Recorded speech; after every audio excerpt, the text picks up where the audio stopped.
At his trial in 1964, Nelson Mandela closed his statement from the dock saying, "I have fought against white domination, and I have fought against black domination. I have cherished the ideal of a democratic and free society in which all persons live together in harmony and with equal opportunities. It is an ideal which I hope to live for and to achieve. But if needs be, it is an ideal for which I am prepared to die." And Nelson Mandela lived for that ideal, and he made it real.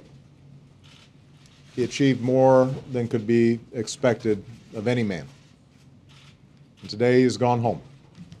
And we've lost one of the most influential, courageous, and profoundly good human beings that any of us will share time with on this earth.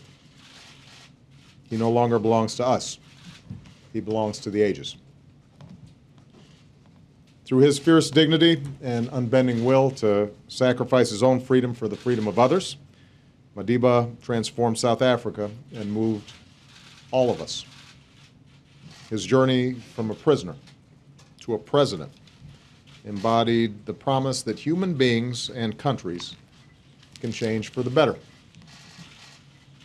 His commitment to transfer power and reconcile with those who jailed him set an example that all humanity should aspire to, whether in the lives of nations or our own personal lives. And the fact that he did it all with grace and good humor and an ability to acknowledge his own imperfections only makes the man that much more remarkable. As he once said, "I'm not a saint unless you think of a saint as a sinner who keeps on trying."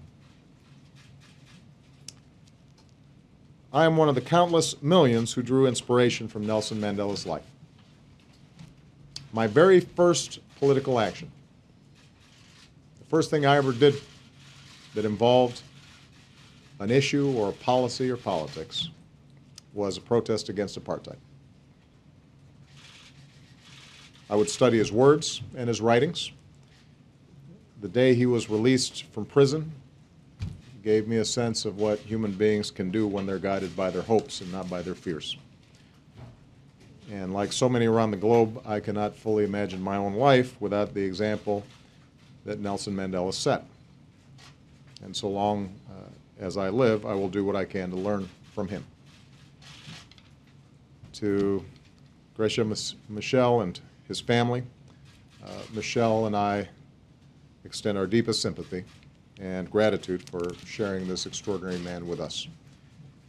His life's work meant long days away from those who loved him most. And I only hope that the time spent with him these last few weeks brought peace and comfort to his family.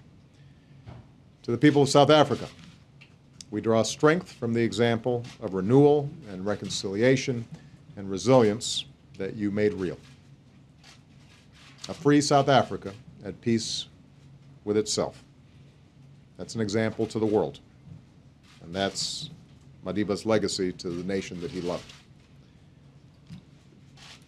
We will not likely see the likes of Nelson Mandela again. So it falls to us as best we can to forward the example that he set, to make decisions guided not by hate but by love, to never discount the difference that one person can make, to strive for a future that is worthy of his sacrifice. For now, let us pause and give thanks for the fact that Nelson Mandela lived, a man who took history in his hands and bent the arc of the moral universe towards justice. May God bless his memory and keep him in peace.